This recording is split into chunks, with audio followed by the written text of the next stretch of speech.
कार्यक्रम के पुण्यार्जक हैं श्री दिगंबर जैन प्रबंध कारिणी सभा पनागर अध्यक्ष राजेश कटंगहा पंपी, मंत्री अभिनंदन चौधरी, उपाध्यक्ष आनंद जैन, कोषाध्यक्ष संतोष चौधरी, उप मंत्री संजय मानव, सांस्कृतिक मंत्री राहुल बड़कुल, सदस्यगण संतोष जैन, मासाब, आनंद लश्करी, पवन लश्करी, रजनीश चौधरी, प्रतीक मोदी।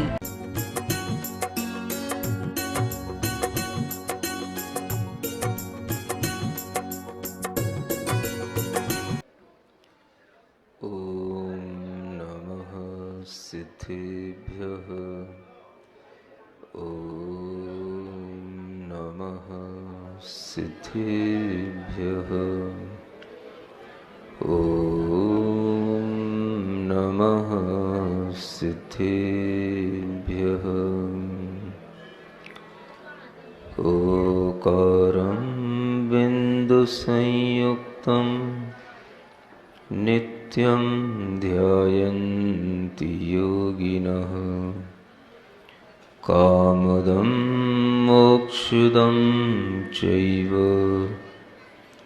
ओंकाराय नमो नमः। अरहमित्यक्षरं ब्रह्म वाचुकं परमेष्ठिनः सिद्धचक्रस्य सद्बीजं सर्वतः प्रणमाम्यहम्। देवादिदेव 1008 श्री शांतिनाथ भगवान की, परम पूज्य आचार्य गुरुवर श्री विद्यासागर जी महाराज की, बोले परम उपकारी गुरुदेव मुनिषि अरहम योग प्रणीता प्रणम्य सागर जी महाराज की, मुनिषि चंद्र सागर जी महाराज की। श्री शांतिनाथ पद पंकज चंचरीका देवानराः समभवन गणनाव्यपेताः एकोऽस्मितेषु मतिशक्तिर्विहीनतोऽपि भक्त्या प्रकर्षमुपयामि च तत्प्रभावात्। काव्य नंबर 110 से जो भगवान की शांतिनाथ की स्थिति चल रही है उसी को आगे बढ़ाते हैं। सिद्धालय में बहुत दूर तर जाकर के भी आप सदैव सन्मुख हैं, उन भव्य जीव को अपने निकट बुलाते एव। करुणा भाव रहित होकर भी दया स्वभाव निजातम में शांतिनाथ उन मुनिवर जी को सतत नमन करता हूँ मैं। सूक्ष्म और अवगाहन गुण से बाधित ना जो होते हैं, ना बाधा पहुँचाते अन्न को जो योगी निरपेक्षित हैं। जो छोटे ना बड़े किसी से आत्मभाव सबका सम है, शांतिनाथ मुनिवर को नित्य में सतत नमन करता शम है। इस धरती पर सभी सार में सार रहा निज का चिंतन, शुद्ध पारिणामिक से होता जीव जीव में नित मंथन। जिनने हमें सिखाया करना अध्यात्म का मनन यहाँ, ऐसी जिनवर शांतिनाथ को सतत नमन करता है जहाँ। आत्म प्रदेशों में निबद्ध हैं अति गाढ़े निश्चेतन कर्म, विविध भेद युत कर्म धूलि को धोने का जो जाने धर्म। निज आत्म की गाढ़ रुचि से होकर कर्म हुए जो मोह, शांतिनाथ उन मुनिवर जी को सतत नमन करता सत। आगे का काव्य नंबर 114। मूलोत्तर प्रकृति कारण भूत भावा, मूलोत्तर प्रकृति कारण भूत भावा। दुर्ध्यान बुद्धि जनिता सकसाय योगः, दुर्ध्यान बुद्धि जनिता सकषाय योगः। ते निर्जिताश्च निज पौरुष हेति शुद्ध्या, ते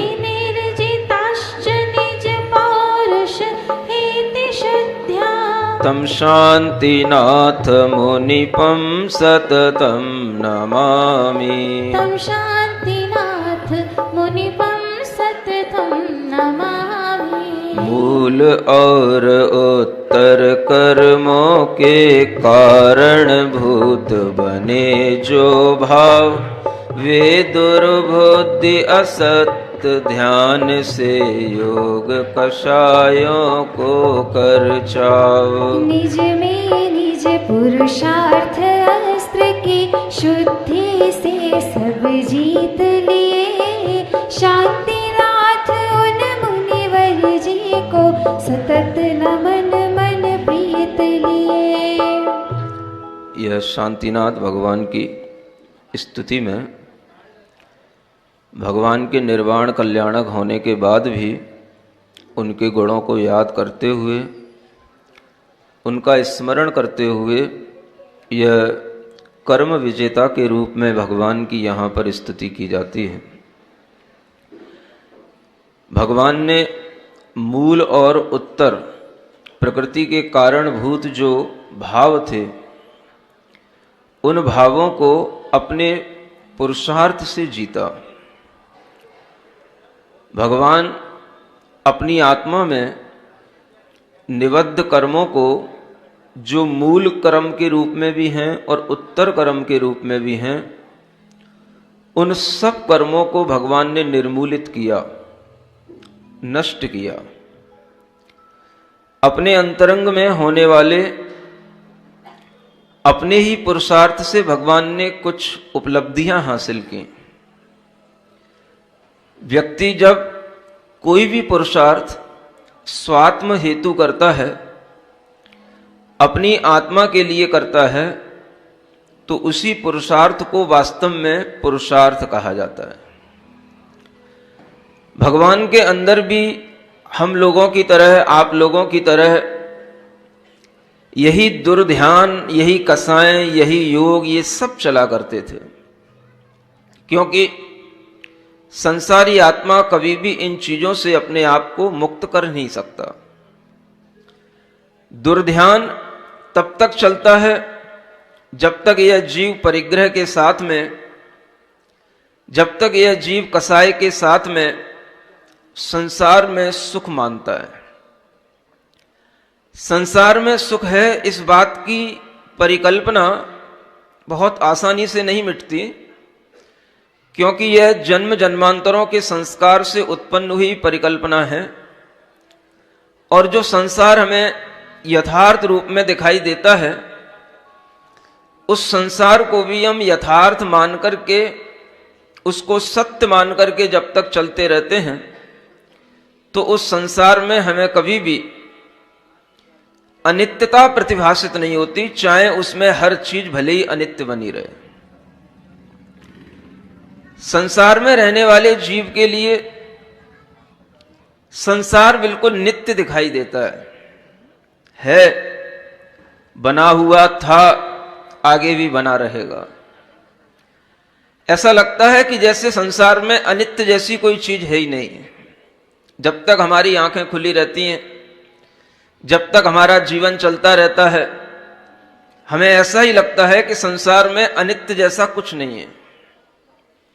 और अगर हमारे सामने कभी कोई अनित्य भावना आ भी जाती है, कभी किसी का अकस्मात हम वियोग देखते हैं, मरण देखते हैं, हानियां देखते हैं, तो उसके माध्यम से जो हमारे अंदर थोड़ी देर के लिए कुछ भाव उत्पन्न होता है, वो भी हमें कहीं अनित्य भावना की ओर नहीं ले जाता, थोड़ा सा हतोत्साहित जरूर करता है।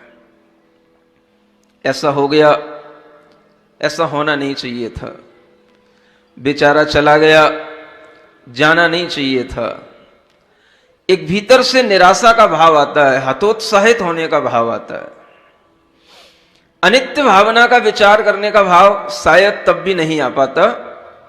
भले ही हम 12 भावनाओं को बचपन से पढ़ते आते हों, भले ही हमने बारसाणु विख्या जैसे ग्रंथों के स्वाध्याय किए हों, भले ही हमारे जीवन में 12 भावनाएं पल पल पर दिखाई जाती हों, भले ही हमने पंच कल्याणकों में कितनी बार तीर्थंकरों के वैराग्य में तालियां बजाई हों, लेकिन हमारे अंदर कभी भी संसार को अनित्य मानने का भाव नहीं आता, संसार की चीजों को अनित्य देखने का भाव नहीं आता, विचार नहीं आता। ये जो हमारे अंदर संसार की परिकल्पना गहरी पड़ी रहती है, उस परिकल्पना को दूर करने के लिए ही शांतिनाथ जैसे तीर्थंकरों का चरित्र हमें सुनना पड़ता है। तब जाकर के हमारे मन के अंदर कुछ भाव आता है कि ये भगवान भी जब इस संसार में थे और इन संसार के सभी सौंदर्य को, सभी मोह को छोड़कर के इस संसार से मुक्त हुए, अगर हम उनके बारे में थोड़ा सा ध्यान करें तो दुनिया की अनित्यता को देखते हुए हमें नित्यता का भी ज्ञान होने लग जाता है कि अगर संसार में कुछ नित्य है तो वह सिद्ध भगवान की आत्माएं नित्य हैं, शाश्वत आत्माएं हमेशा रहने वाली हैं। बाकी तो सब कुछ आता है चला जाता है, सब कुछ अनित्य के रूप में आपको दिखाई दे सकता है। वह देखने के लिए भी हमारे अंदर वह ज्ञान की दृष्टि होना चाहिए। भगवान के जीवन में भी ये दुर्ध्यान, बुद्धि जनिता, सकसाय योगा, ये सब भाव उनके अंदर भी रहे हैं। उन्होंने भी अपने जीवन में कसाएं की, दुर्ध्यान किए, सब तरह का उन्होंने भी परिग्रह हासिल किया, लेकिन धीरे धीरे वो अपने पौरुष की छेनी से उसको काटते गए। इसमें लिखा है, ते निर्जिताश्च निज पौरुष हेति शुद्ध्या। हेति बोलते हैं एक पैनी छेनी को। जब हम किसी चीज को काटते हैं धीरे धीरे तो वह चीज को संस्कृत में हेति कहा जाता है। पैनी छुरी कह लो, छेनी कह लो, ऐसी चीज को जब हम अपने उपयोग में लाते हैं तो उसके माध्यम से हम कुछ उसमें से कम करते हैं जिसके ऊपर हम उसको चलाते हैं। तो पौरुष की छेनी से और उस पौरुष की छेनी की शुद्धि से उन्होंने इन सब कसायों को जीता, योगों को जीता, दुर्भावों को जीता, दुर्ध्यान को जीता। भगवान के जीवन में जो हुआ वो हम बचपन से लेकर के उनकी पूर्ण आयु होने तक का अगर हम ध्यान रखें तो हमें पता पड़ता है कि भगवान के जीवन से भी हमें बहुत कुछ सीख मिलती है। जन्म जन्मांतरों में उनके लिए दुर्ध्यान रहा होगा, कसाएं रही होंगी, लेकिन जो उनका अंतिम जीवन था वो उनका अति शुद्ध जीवन था। और उस शुद्ध जीवन में उन्होंने अपने अंदर कभी भी इस तरह के दुर्ध्यान या कसाय के काम नहीं किए। चाहे वो भले ही राजा बने, चक्रवर्ती बने, कितने ही बड़े बड़े उन्होंने विजय प्राप्त की, लेकिन उन्होंने हमेशा अपने पुरुषार्थ पर, अपनी आत्मा के पुरुषार्थ पर ध्यान रखा।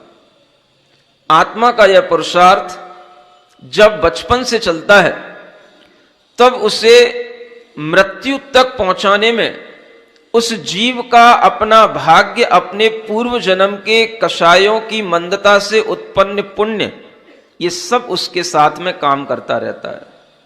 आपने देखा भगवान शांतिनाथ का बचपन भी, और उस बचपन में आपने देखा कि उनके बचपन में किसी भी तरह का क्लेश नहीं था, किसी भी तरह का क्लेश नहीं था। चाहे उनका बचपन किसी भी नगर में बीता हो, लेकिन उनके जीवन में कहीं क्लेश नहीं था।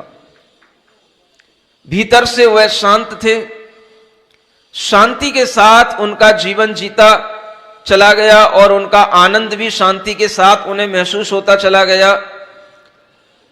बच्चा जब बड़ा होता है धीरे धीरे उसके सामने अनेक तरह की बीमारियां आती हैं, अनेक तरह के मानसिक तनाव भी आने लग जाते हैं, लेकिन उनके अंदर कोई मानसिक तनाव नहीं था। आपको पता होना चाहिए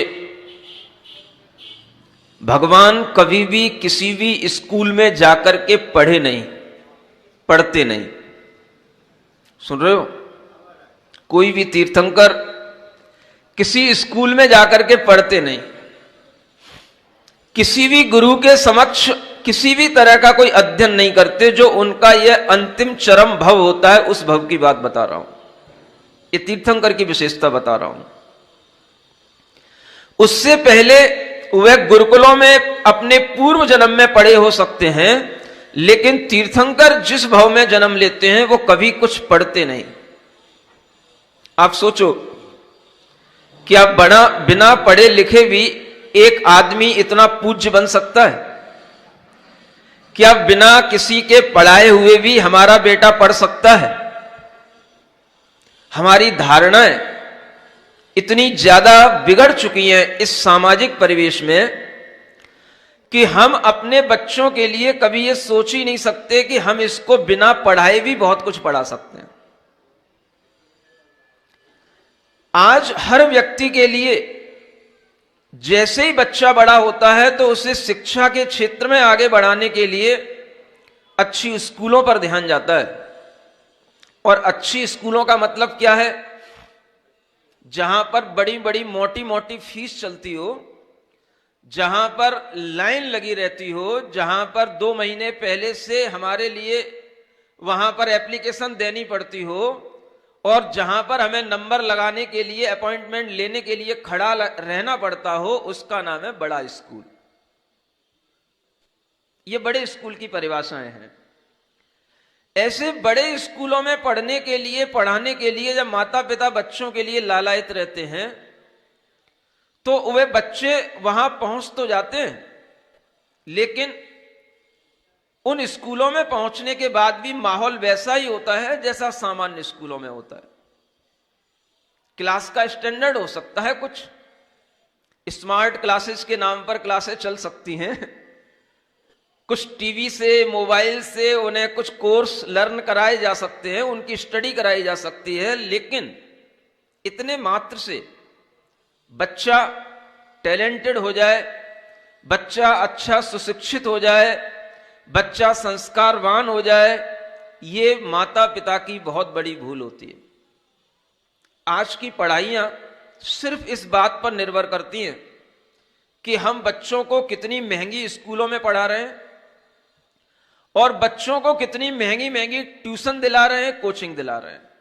आज की पढ़ाइयों का केवल स्तर इस बात पर निर्भर करता है। अभी कुछ दिन पहले एक सुप्रीम कोर्ट का एक बयान आया है।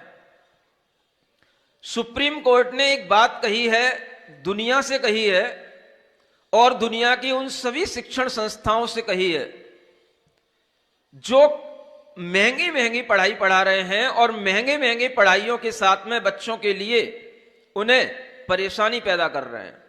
सुप्रीम कोर्ट का एक ऑर्डर आया है, एक बयान आया है, शिक्षा सस्ती होनी चाहिए और गुणवत्तापूर्ण होनी चाहिए। यह बयान पूरी दुनिया के लिए दिया गया है और सरकारों के लिए सुप्रीम कोर्ट ने एक निर्देश दिया है इस बात के लिए। शिक्षा सस्ती होनी चाहिए। शिक्षा इतनी महंगी क्यों होती चली जा रही है?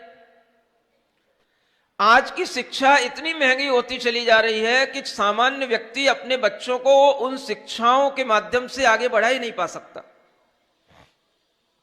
डॉक्टर बनाना है, इंजीनियर बनाना है, कितने बड़े बड़े उनकी फीस के पैकेज होते हैं। आप सोच करके हैरान होंगे कि ये फीस के पैकेज बढ़ते चले जा रहे हैं और ये शिक्षा एक धीरे धीरे ऐसा व्यापार बन गई है कि अब सुनने में आने लगा है कि बड़े बड़े शिक्षा संस्थाओं को चलाने वाले लोग बड़े बड़े शेयर होल्डर लेकर के वह शेयर का काम करते हैं और इससे अपना मार्केट बढ़ा रहे हैं। ये सुप्रीम कोर्ट की जो एक हमारे लिए चेतावनी है, ये चेतावनी सरकारों को दी गई है और सरकारों को इस बात के लिए प्रेरित किया गया है कि शिक्षाएं सस्ती होना चाहिए ताकि वह शिक्षा किसी एक वर्ग विशेष के लिए ना रह जाए, किसी एक उच्च स्तरीय या केवल अमीर लोगों के लिए ना रह जाए। शिक्षा सबके लिए होनी चाहिए। ये प्राचीन पद्धति हमेशा से रही है। गुरुकुल की पद्धति में शिक्षा में कभी किसी के लिए फीस नहीं ली जाती थी और हमेशा चाहे राजा का बेटा हो चाहे रंक का बेटा हो, दोनों एक साथ मिलकर के पढ़ा करते थे, तब वह आदर्श शिक्षा पद्धति कहलाती थी। ऐसी आदर्श शिक्षा आज खो चुकी है, लेकिन फिर भी हर व्यक्ति को पड़ रहा है कि हमें अपने बेटे को पढ़ाना है, बेटी को बढ़ाना है, बेटी को पढ़ाना है, हम अगर पढ़ाएंगे तो ही हमारे लिए कुछ लगेगा कि हम समाज में हैं, नहीं तो लोग कहेंगे ये अनपढ़ हैं। ये जो आप लोगों की मेंटेलिटी बनी है, ये भी हम कहते हैं कि ये अब आपकी मेंटेलिटी अपग्रेड नहीं है, ये सब आपकी मेंटेलिटी ये बैकवर्ड टाइप की मेंटेलिटी है। बच्चों को पढ़ाने के लिए महंगी स्कूलों में भेजना जरूरी नहीं है, बच्चों को पढ़ाने के लिए स्कूलों में भेजना भी जरूरी नहीं है। तो महंगी और सस्ती की बात तो बहुत बात की है। एक विचार ये आना चाहिए हर गार्जियन के अंदर, बच्चों को पढ़ाने के लिए आज स्कूलों की कोई जरूरत नहीं है। ये बात मैंने पहले भी कही थी, आज फिर कह रहा हूं। आप हिम्मत करना सीखें, दुनिया की जो धारा चल रही है उससे लड़ना सीखें, दुनिया की धारा में अपने आप को स्थिरता के साथ में खड़े करके एक आदर्श प्रस्तुत करना सीखें। अगर इस तरह की आपके अंदर कोई जज्बा, कोई हिम्मत आएगी तो दुनिया के लोग आपसे कुछ सीख पाएंगे। ये जज्बा, ये हिम्मत यहां के लोगों में, एमपी के लोगों में मुश्किल दिखाई देती है। एमपी, यूपी, इधर का जो माहौल है, इधर के लोगों में ये जज्बा नहीं है। ये जज्बा दिखाई देता है महाराष्ट्र की तरफ, पुणे में, बेंगलोर में। वहां पर कुछ ऐसे गार्जियंस हैं जो हमारे पास आते हैं और वो अपने बच्चों को स्कूल में नहीं पढ़ा रहे हैं, अपने बच्चों को अपने पास में रखते हैं, घर में रखते हैं, घर में ही उनको सब कुछ सिखाते हैं और जो उनके लिए माहौल दिया जाना चाहिए उस माहौल पर वह विचार करते हैं और उन बच्चों को शिक्षा भी दे रहे हैं, संस्कार भी दे रहे हैं, हर तरह का उनको ज्ञान दे रहे हैं। उन्हें, उनका कहना है हमें स्कूलों की डिग्री की कोई जरूरत नहीं है। इतनी हिम्मत अगर आज का समाज दिखा पाएगा तब इन सरकारों को कुछ समझ में आ पाएगा। सरकारें किससे चलती हैं? सरकारें चलती हैं धनाढ्य लोगों के पैसों से। आज की शिक्षण संस्थाएं किससे चल रही हैं? अमीर लोगों की फीसों से। और इन शिक्षण संस्थाओं के माध्यम से जो पैसा आता है वो अपने बड़े बड़े बिजनेसों में लग रहे हैं और वह पैसे के माध्यम से वे दूसरे अपने व्यापार चला रहे हैं। और इसी होड़ में आज हर कॉलेज, हर स्कूल अपनी फीस बढ़ाता चला जा रहा है, कंपटीशन बढ़ता चला जा रहा है। और वह कंपटीशन किस मायने में? बच्चों की फीस बढ़ाओ। बच्चों की फीस बढ़ाने से क्या होगा?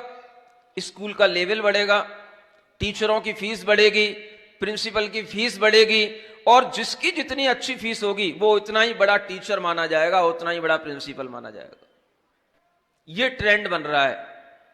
सामान्य व्यक्ति, मध्यम वर्गीय व्यक्ति, गांव का व्यक्ति जिसे हम कहें कि शिक्षा के लिए वह कभी कभी सोच भी ले तो उसे अपनी जमीन जायदादें बेचनी पड़ती हैं, तब जाकर के वो शिक्षा अपने बच्चों को दे पाता है। ऐसी स्थिति में आज के समय में जो बच्चे तैयार हो रहे हैं वो सिर्फ एक रोबोट की तरह तैयार हो रहे हैं, मशीनों की तरह तैयार हो रहे हैं, क्योंकि वो शिक्षा मशीनों की तरह उनको चला रही है और मशीनों पे ही उनको काम करना है, मोबाइल और लैपटॉप पे ही उनको काम करना है। इसके अलावा उस शिक्षा का कोई भी प्रयोजन, कोई भी फायदा, कोई भी जिंदगी में लाभ उनके लिए नहीं मिलने का है। और इस तरह की शिक्षा नीतियां जब तक चलती रहेंगी तब तक यह भारत चाहे कितने ही जगह पर जाकर के अपनी किसी भी तरह की कोई भी बात रख ले अंतरराष्ट्रीय स्तर पर, लेकिन यह भारत शिक्षा के क्षेत्र में पिछड़ा था और पिछड़ा ही कहलाएगा। भारत में पिछड़ापन क्यों आया? पहले यहां पर गुरुकुल चला करते थे, लाखों की संख्या में यहां गुरुकुल हुआ करते थे। उन गुरुकुलों को नष्ट किया गया एक अंग्रेजी शिक्षा नीति की तहत, और लॉर्ड मैकाले की वह नीति जब बनी तो उसने उन गुरुकुलों को नष्ट करके यहां की शिक्षा पद्धति पर प्रहार किया और आज तक वही शिक्षा पद्धति चल रही है। सरकारें नई शिक्षा नीतियां शुरू कर रही हैं, सब कुछ कर रही हैं, लेकिन पद्धतियां वही हैं। शिक्षा जब तक सस्ती नहीं होगी, गुणवत्ता पूर्ण नहीं होगी, शिक्षा में गुरु शिष्य की परंपरा नहीं होगी, तब तक यहां की पीढ़ियों में पढ़ने वाले बच्चे, बेटे बेटियां कभी भी उच्च स्तरीय संस्कारित बेटा बेटी नहीं बन सकते। और इस बात के लिए अगर हर व्यक्ति अपने मन में ये सोचे, हर व्यक्ति ये विचार करे कि इन शिक्षाओं और डिग्रियों के पीछे हमें नहीं भागना, हमें बच्चों को शिक्षा देना है, और वो शिक्षा हम किसी भी रूप में दे सकते हैं। सबसे बड़ी शिक्षा बच्चे घर में रह करके सीखते हैं। सबसे बड़ी पाठशाला घर की पाठशाला होती है, और सबसे बड़ी शिक्षक घर की मां होती है, जो उस बच्चे के लिए सबसे बड़ी शिक्षक कहलाती है, जिसके आधार पर बच्चा पूरी जिंदगी भर उस शिक्षा को आगे बढ़ाता है। आज मां के पास भी टाइम नहीं है, पिता के पास भी टाइम नहीं है, और अगर टाइम निकलता है तो मां अपनी शिक्षा नहीं दे पाती है। अब जैसे जैसे बच्चा थोड़ा सा बड़ा होता है, उसका होमवर्क स्कूलों से इतना ज्यादा आने लग जाता है कि बच्चा होमवर्क नहीं करता है, अब उसकी मां को होमवर्क करना पड़ता है, जैसे मां ही पढ़ रही हो। तरह तरह के प्रोजेक्ट बनाने के लिए स्कूलों से ऑफर आते हैं, बच्चों के लिए मजबूर किया जाता है। जिन प्रोजेक्टों का बच्चों के लेवल से कोई लेना देना नहीं होता, उनकी शिक्षा से कोई लेना देना नहीं होता, वो प्रोजेक्ट उन्हें पूरे करके वहां पर उन्हें जमा करने होते हैं, और अगर नहीं करते हैं तो उन्हें तरह तरह से पीड़ित किया जाता है, और वह प्रोजेक्ट पूरे करने के लिए उनके माता पिताओं को उनके साथ में लगना पड़ता है। आज मां पढ़ रही है घर में बच्चे के साथ, अगर मां पढ़ी लिखी ना हो तो बच्चा तो अब पढ़ लिख ही नहीं सकता है। आज ये आफत हो गई है। अगर मां को इंग्लिश नहीं आती है, मां अगर अच्छी पढ़ी लिखी नहीं है, तो बच्चे को वो पढ़ा ही नहीं सकती, आगे बढ़ा ही नहीं सकती, क्योंकि बच्चा क्या कहेगा, हमारी मां प्रोजेक्ट बना करके देती ही नहीं। बच्चा डिपेंड हो गया मां पर, बच्चा एक बीच का खिलौना बन गया, उधर से ढकेला जाता है स्कूल से, बेटा घर से प्रोजेक्ट बना के लाना, घर में आकर के वो देखता है मैं कुछ जानता ही नहीं प्रोजेक्ट की एबीसीडी। सामने अगर उसके लिए कुछ चाहिए देखने को, तो बच्चे को शुरू से ही लैपटॉप चाहिए, शुरू से ही बड़े बड़े मोबाइल चाहिए, और जब उसकी ये मोबाइल की आदतें और लैपटॉप की आदतें पड़ेंगी तो बच्चा अब कहां से सुधरेगा। धीरे धीरे उसको उस मोबाइल के अंदर के गेम, मोबाइल की जो आकर्षक चीजें, वो उसके दिमाग में चढ़ने लगेंगी। प्रोजेक्ट एक तरफ रह गए, पढ़ाई एक तरफ रह गई, वो लग गया अपने दूसरे तरह के अट्रैक्शन में, और यही वजह उस बच्चे को शिक्षा विहीन बनाती चली जा रही है, संस्कार विहीन बनाती चली जा रही है। इन पढ़ाइयों के माध्यम से किसी बच्चे के अंदर कोई टैलेंट नहीं आता, कोई सिंसियरिटी नहीं आती, सिविलाइज्ड पना नहीं आता उसके अंदर, और किसी भी तरह का उस बच्चे के अंदर ना ऑनेस्टी आती, और ना किसी भी तरह के उस बच्चे के अंदर कोई ऐसे कॉमन सेंस डेवलप होते हैं जो एक सामान्य मनुष्य में देखे जाते हैं कि हमें किससे किस तरह से बिहेव करना। ये सब चीजें उनके लिए एक बहुत बड़ी अभाव की चीजें हैं, जिसके माध्यम से उन्हें कभी समझ नहीं पड़ता कि हमें क्या करना चाहिए, क्या नहीं करना चाहिए। आज की इस शिक्षा पद्धतियों में बच्चों को खुद संस्कारित करना, इस नई शिक्षा पद्धति के आने पर भी बच्चों के लिए हम स्कूलों में न पढ़ाएं, इस तरह का जज्बा पैदा करना, हम उन्हें अपने घर में पढ़ाएं। और आज भी ऐसी ओपन यूनिवर्सिटियां हैं जो आपको घर बैठे डिग्रियां देंगी, बस आप उनको सीधे 8th क्लास की डिग्री दिलाओ, 12th क्लास की डिग्री दिलाओ, सीधे उनको ग्रेजुएट घर पे बिठा करके करो, और उन्हें जो कुछ भी उन्हें सिखाना है वो उन्हें घर पे सिखाओ। किसी भी तरह के प्राइवेट कोर्सेज के माध्यम से उन्हें सिखाओ। बच्चों को बर्डन स्कूलों की किताबों का इतना ज्यादा है कि उसके कारण से बच्चे की जो हाइट और उसका वेट है, उससे ज्यादा उसकी किताबों का बर्डन है आज उसके ऊपर। पहले घरों में इतना सिखाया जाता था, स्कूलों में तो केवल डिग्री लेने के लिए बैठा दिया जाता था। ऐसा कभी आपने सुना है? घर में ही माता पिता इतना पढ़ा देते थे। खुद हमें भी पता है कि घर में ही इतनी पढ़ाई हो जाती थी। स्कूल में दूसरी क्लास में एडमिशन हुआ,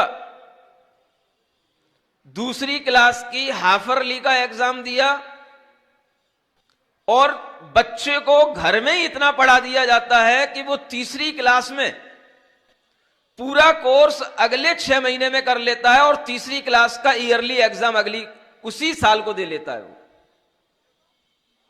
ऐसा संभव होता है कि नहीं होता है? नहीं होता। मैं खुद इसी तरह से पढ़ा हुआ हूं, खुद इसी तरह का भुक्तभोगी हूं, इसलिए बता रहा हूं। एक साल में 2 क्लास पार करने की क्षमता कैसे आ सकती है?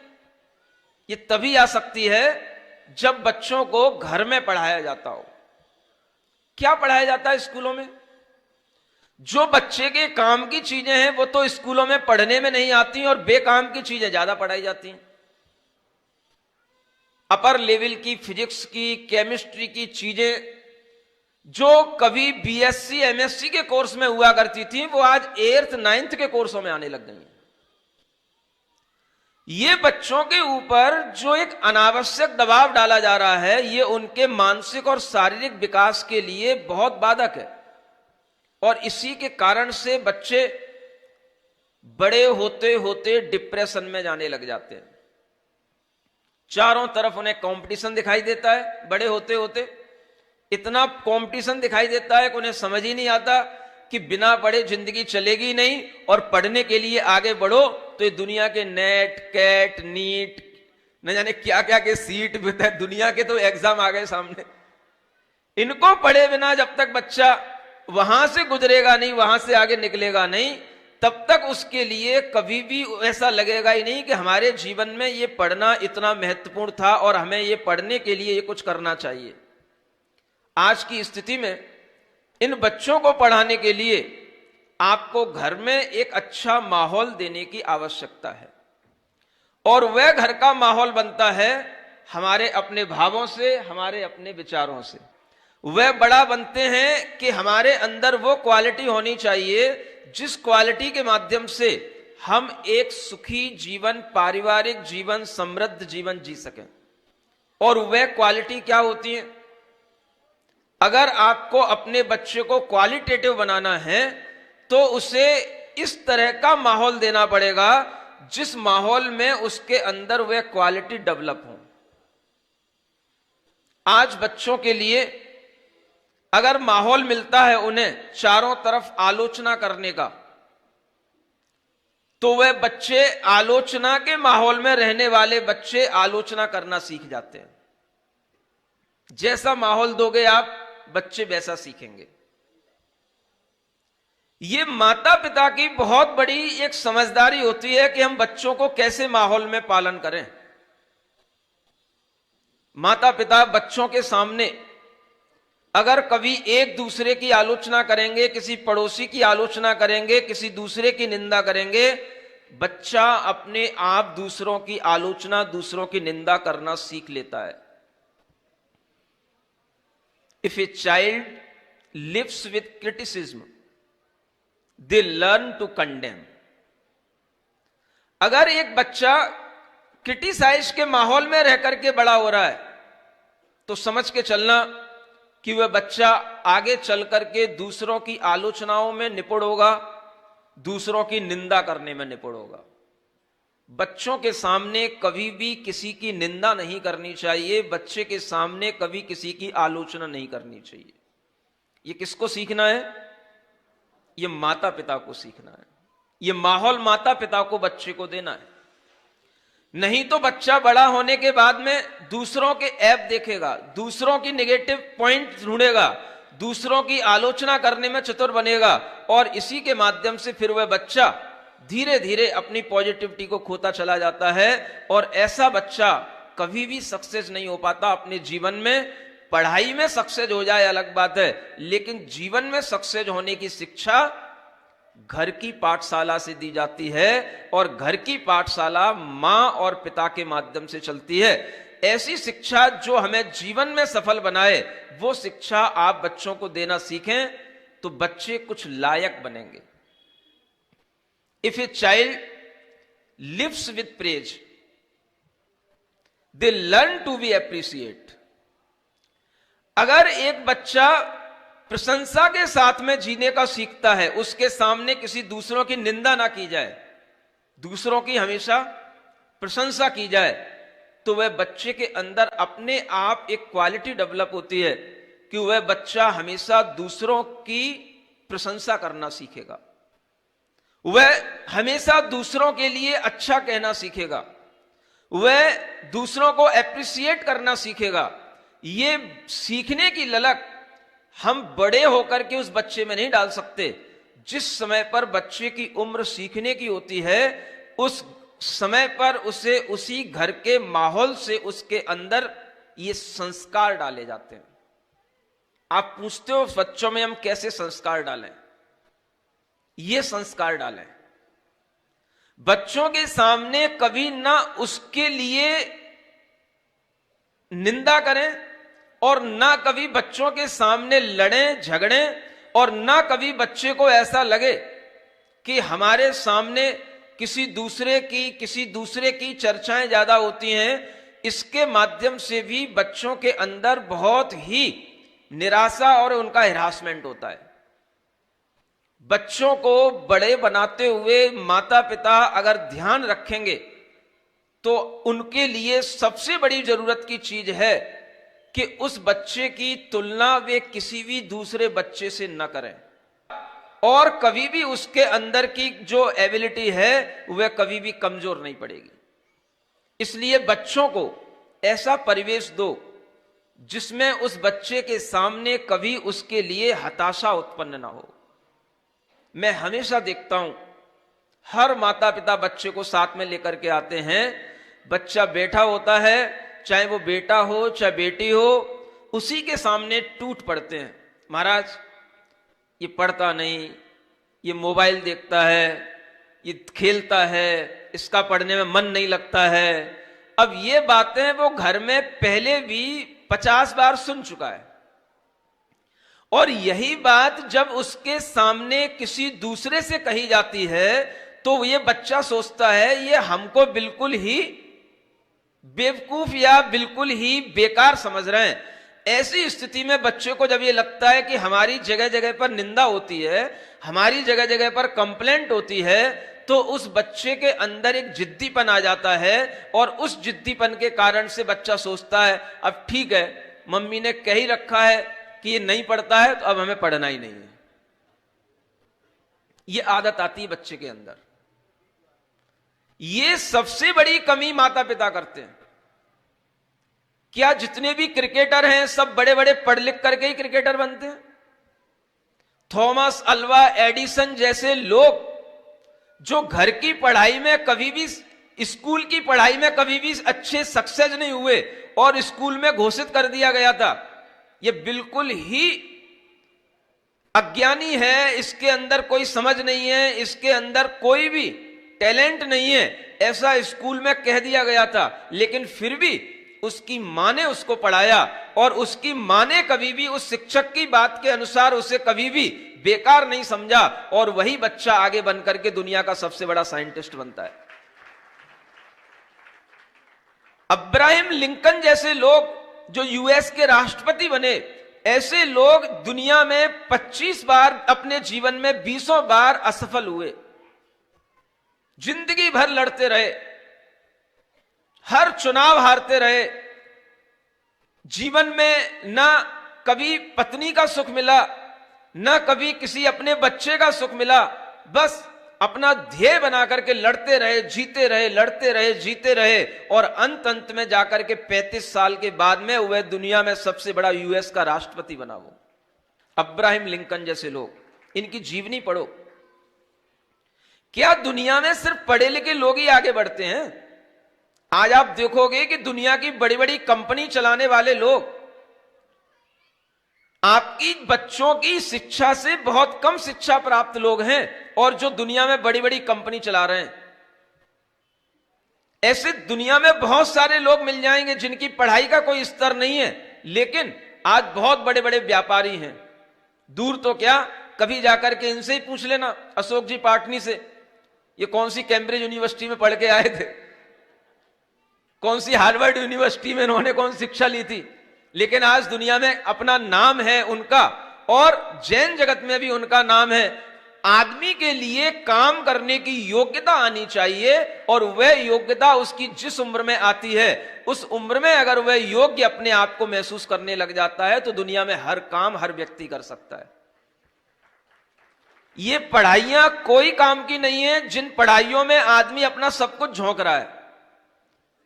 हर माता पिता अपनी सारी सैलरी, सारी एनर्जी उस पढ़ाई के लिए झोंक रहे हैं, और जो पढ़ाना चाहिए वो बच्चों को कोई नहीं पढ़ा रहा है। बच्चों को अच्छा इंसान बनाने के लिए उनके सामने न कभी निंदा करना, न कभी किसी की आलोचना करना, और बच्चों को हमेशा एक प्रशंसात्मक ढंग से आगे बढ़ाना, बच्चों को हमेशा एक मैत्री के भाव से आगे बढ़ाना, बच्चों को हमेशा एक फ्रेंडशिप का माहौल देना। अगर बच्चों के सामने हमेशा एक फ्रेंडशिप का माहौल रहे, वो बच्चा कभी भी घर से बाहर जाने की सोचे ही नहीं।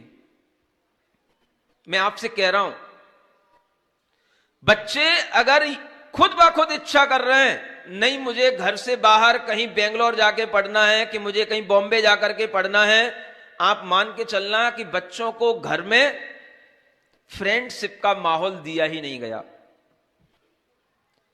अगर बच्चा घर में फ्रेंडशिप के माहौल के साथ पढ़ेगा तो वो सबसे प्रेम करना सीखेगा, घर के लोगों से प्रेम करना सीखेगा, और घर के लोगों से अगर वो उसका प्रेम होगा तो बच्चा खुद ब खुद कहता है नहीं मुझे बाहर कहीं अच्छा नहीं लगता, मैं तो अपने घर में ही रहूंगा। ऐसे भी बच्चे मुझे मिलते हैं, ऐसे भी बच्चे मुझे आकर के कहते हैं कि मैं अपने माता पिता को छोड़ करके कहीं नहीं जाना चाहता, और मैं हर पढ़ाई घर में रह करके करूंगा, मां पिता के साथ में रहूंगा। ऐसे बच्चे मिलते हैं, लेकिन उंगलियों पे गिनने लायक मिलते हैं। समझ आ रहा है? भीड़ में 2-4 मिलते हैं, लेकिन मिलते हैं। If a child lives with friendship they learn to live with love to all. वो हमेशा सीखेंगे कि हमें दुनिया से प्रेम करना है। अगर उन्हें मैत्री के वातावरण में उन्हें पढ़ाया जाएगा, उन्हें हमेशा ऐसा लगे हमारे माता पिता हमारे ऊपर कोई बहुत बड़े, हमारे ऊपर अनुशासन करने वाले लोग नहीं हैं, हमारे माता पिता हमारे साथ मित्रता के साथ चलने वाले लोग हैं। अगर माता पिता ही बच्चों के मित्र बन जाते हैं तो बच्चों को दूसरे मित्र बनाने की कभी जरूरत ही नहीं पड़ती है। हर माता पिता को अपने बच्चों का मित्र बनना पड़ता है, बड़े होने के बाद में मित्र बनना चाहिए।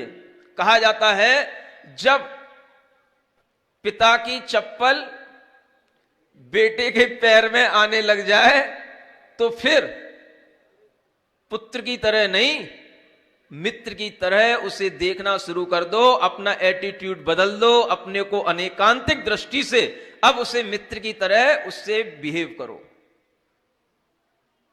ये संस्कारों के साथ जब बच्चे आगे बढ़ते हैं, आगे कुछ बनते हैं, तो उनके अंदर देश के लिए, धर्म के लिए, समाज के लिए कुछ करने की भावना बनती है।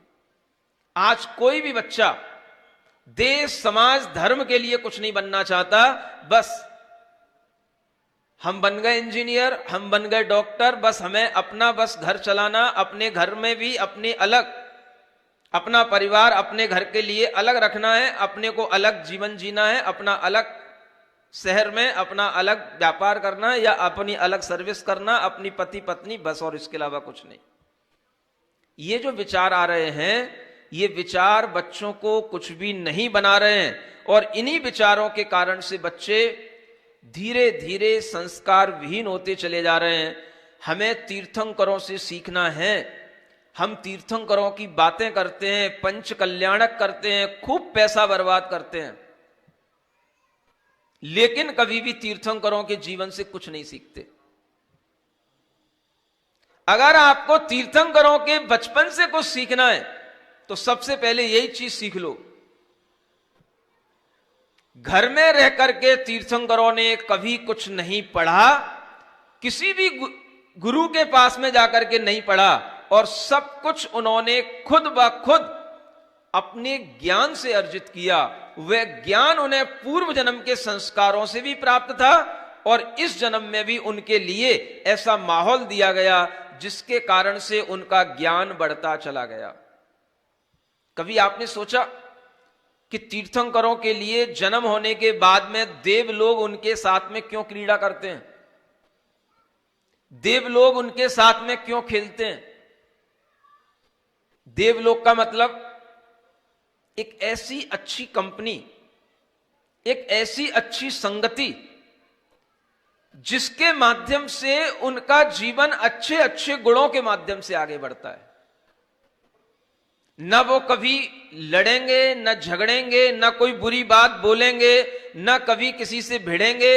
ये चीजें उन्हें देव लोग अपने प्रेम से, अपनी मित्रता से उन्हें सिखाते रहते हैं और वो पढ़ते रहते हैं, बढ़ते रहते हैं। खेल खेल में वह शिक्षा मिलती रहती है और वो खेल खेल में बड़े हो जाते हैं और बड़े होने के बाद भी इतना ज्ञान उनके अंदर आ जाता है कि नाभि राय को अपने पुत्र से कहना पड़ा, बेटा तुम इन प्रजा के लिए असी मसी कृषि, ये जो 6 कर्म चल रहे हैं, ये तुम इन प्रजा के लिए सिखाओ। नाभि राय ने नहीं सिखाया, खुद आदिनाथ को उन्होंने कह दिया जाओ तुम सिखाओ। ये सीखने की, ज्ञान की क्षमता उनके अंदर कहां से आई? तो ये क्षमता उनके अंदर अपने ज्ञान के क्षयोपशम से आई। आज आप लोगों के लिए ऐसी हिम्मत कर पाना बहुत कठिन काम है। हर तरह की इस भीड़ की दौड़ से अपने आप को बचा पाना यह बहुत कठिन काम है। और यह काम कठिन है, लेकिन अगर हम आदर्श बनना चाहते हैं तो एक आदर्श माता पिता के लिए भी यह तपस्या करनी चाहिए कि बच्चे को अगर वो बड़ा होता हुआ देख रहे हैं तो अपने आप को भी संयमित बनाएं। और संयमित इन द सेंस, अगर वो चाहते हैं कि बच्चा मोबाइल की लत से बचे तो पहले वो अपने आप को मोबाइल की लत से बचाएं। हर माता पिता आकर के शिकायत करते हैं बच्चे को मोबाइल की लत लग गई है, बच्चा मोबाइल के बिना नहीं रहता है। मोबाइल का बच्चा खुद बाजार से खरीद के लाया था। मोबाइल उसके हाथ में कहां से आया? उसको चोरी करके लाया था क्या? उसको हाथ में मोबाइल क्यों दिया गया? किसने दिया? मोबाइल की इतनी जरूरत बच्चे के लिए कहां पड़ गई? हमने मोबाइल से बच्चे को बड़ा किया, कोई खिलौनों से बड़ा नहीं किया। पहले बच्चे खिलौने खेलते बड़े होते थे, अब मोबाइल के साथ खेलते बड़े होते हैं। जब मम्मी देखती है देखो मेरा बच्चा फोटो खींचने लग गया, तो पहले तो मम्मी खुश होती है। अब जब बच्चा फोटो खींचने लग गया, खुद सेल्फी लेने लग गया, तो बड़ी खुश होती है, देखो मेरा बच्चा कितना स्मार्ट है, कितनी जल्दी सेल्फी लेना सीख गया, कितनी जल्दी मोबाइल चलाना सीख गया। और जब वही बच्चा 2 साल बाद अब उस मोबाइल के चक्कर में पड़ गया और नहीं पढ़ रहा है, तो अब मम्मी हाथ पकड़ करके करम पे हाथ रख के रोती है, अब ये पढ़ नहीं रहा। बिगाड़ा किसने? बच्चा अपने आप बिगड़ा। जब वो शुरू में खेल रहा था, मैंने कई बच्चों को देखा, मम्मियां उसकी ऐसी खराब आदत डाल देती हैं बच्चे को। पहले जैसे बच्चा कभी दूध की दूधनी वो पीने के लिए रोता होगा, आज बच्चे दूध पीने के लिए नहीं रोते। बचपन से 2 साल का बच्चा होगा, अगर उसके हाथ में मोबाइल दे दो, एक खिलखिलाने लग जाता है। मोबाइल छुड़ा लो, रोने लग जाता है। पिछले जन्म का वह इस तरीके से मोबाइल चलाने वाला होगा कि वो हर 2 साल के अंदर ही सब सिस्टम जान लेता है, जो माता पिता को ना पता हो वो अपने आप ऑपरेट कर लेता है सब कुछ। अब ऐसे बच्चों के संस्कार अगर आपके द्वारा दिए जा रहे हैं तो कैसे उम्मीद की जा सकती है कि बड़े होकर के पढ़ लेंगे? बच्चों का सारा समय कंज्यूम होता है मोबाइल के माध्यम से, और अगर वह मोबाइल के माध्यम से समय बर्बाद हो रहा है तो बच्चा बर्बादी के अलावा जिंदगी में और कुछ नहीं करने वाला है। आप बच्चों के लिए उल्हाना मत दो, बच्चों के लिए परेशान मत करो कि ये मोबाइल ना लें। आप पहले अपने घर में संकल्प करो कि हमें घर में मोबाइल की क्या जरूरत है और कितनी जरूरत है। मैं आपसे कह रहा हूं, अगर आपका बिजनेस है, आप बिजनेस के लिए मोबाइल रखो, बिजनेस के पर्पज से उसको यूज करो। घर में आकर के उसका यूज मत करो, जब तक आप अपने ऑफिस में उसका यूज करो, घर में बच्चों के सामने उसका कोई यूज नहीं। आप करो तपस्या, देखें कैसे बच्चे के लिए मोबाइल की लत लगती है।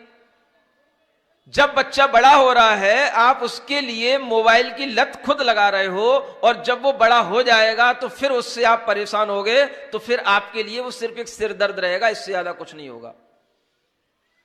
बच्चे को बड़े होकर के संस्कारित करने के लिए माता पिता को भी तपस्या करनी पड़ती है, और तपस्या का मतलब है अपनी इच्छाओं को रोकना।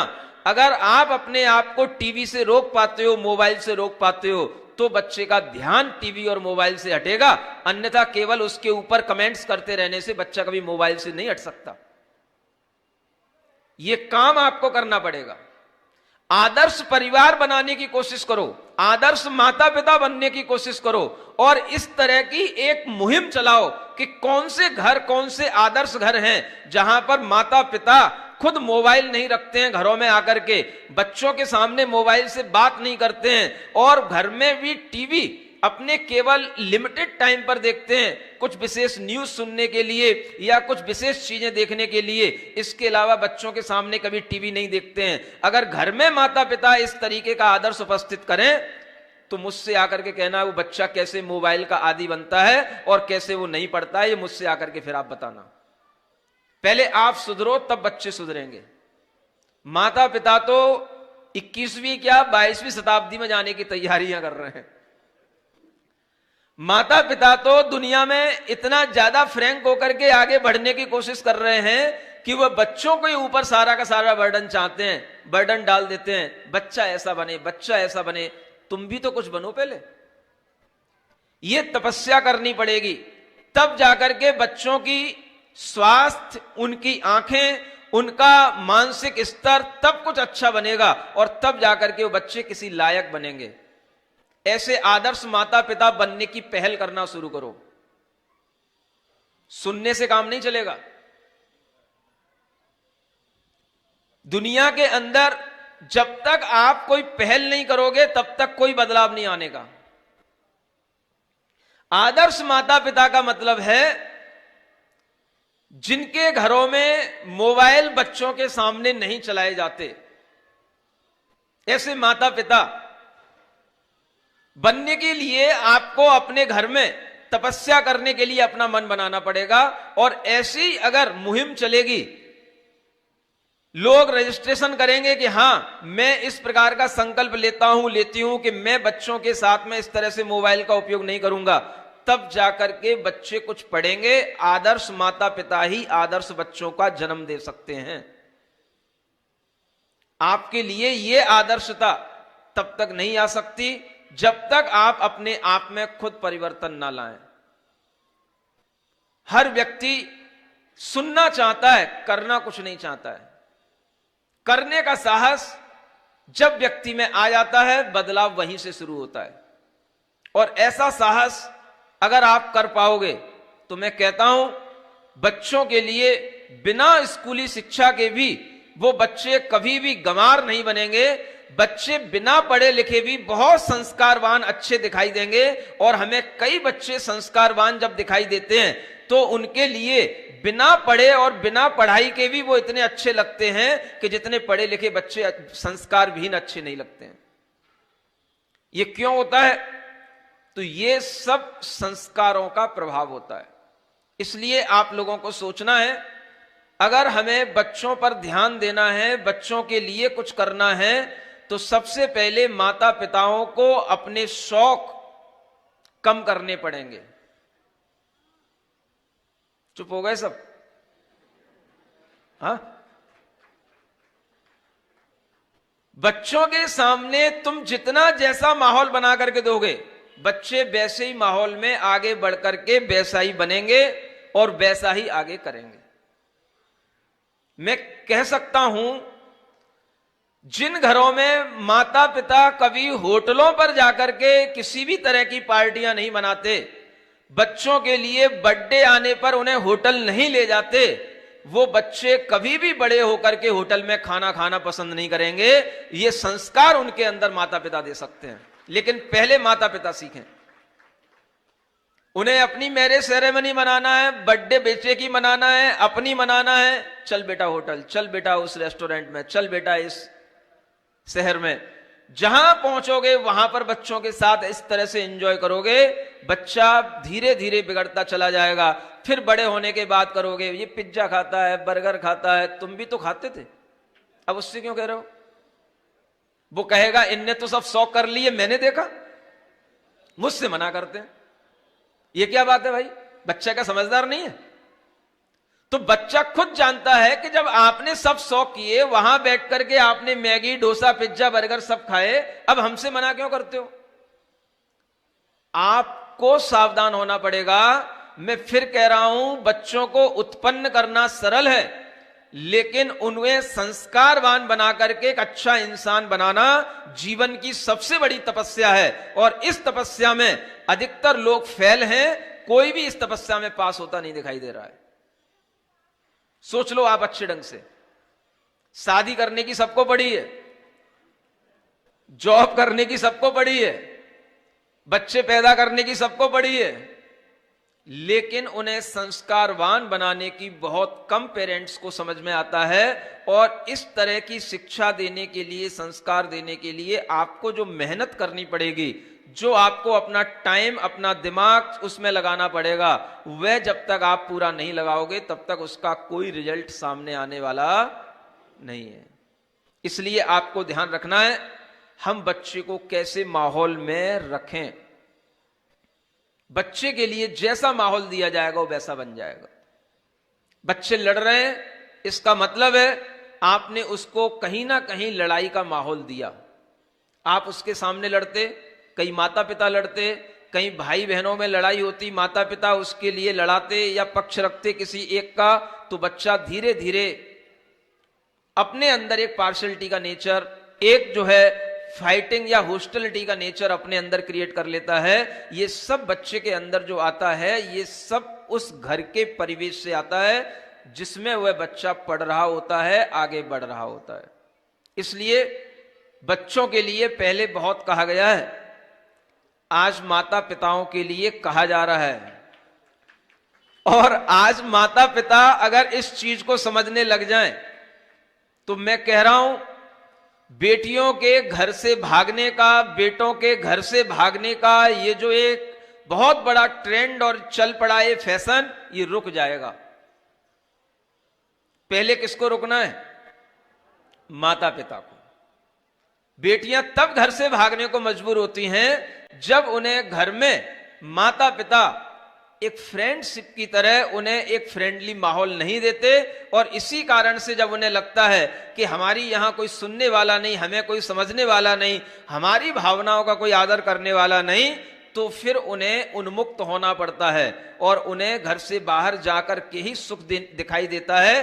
तब वो सोचते हैं हमें घर से बाहर निकलना है। आप सोचें, आज माता पिताओं की संख्या ज्यादा दिख रही है सामने, इसलिए माता पिता अपने अंदर ये ज्ञान पैदा करें कि हमें बच्चे को किस माहौल में रखना है और उस माहौल में रखते हुए हमें बच्चे को क्या बनाना है, ये माता पिता के ऊपर निर्भर करेगा। ये सीख अगर आपके जीवन में रहेगी तो यही सीख आपके लिए धर्म को बढ़ाने के लिए और समाज को बढ़ाने के लिए बहुत बड़ी सीख होगी। इन्हीं भावनाओं के साथ शांतिनाथ भगवान की। इस कार्यक्रम के पुण्यार्चक थे श्री दिगंबर जैन प्रबंध कारिणी सभा पनागर अध्यक्ष राजेश कटंगहा पंपी, मंत्री अभिनंदन चौधरी, उपाध्यक्ष आनंद जैन, कोषाध्यक्ष संतोष चौधरी, उप मंत्री संजय मानव, सांस्कृतिक मंत्री राहुल बड़कुल, सदस्यगण संतोष जैन, मासाब, आनंद लश्करी, पवन लश्करी, रजनीश चौधरी, प्रतीक मोदी।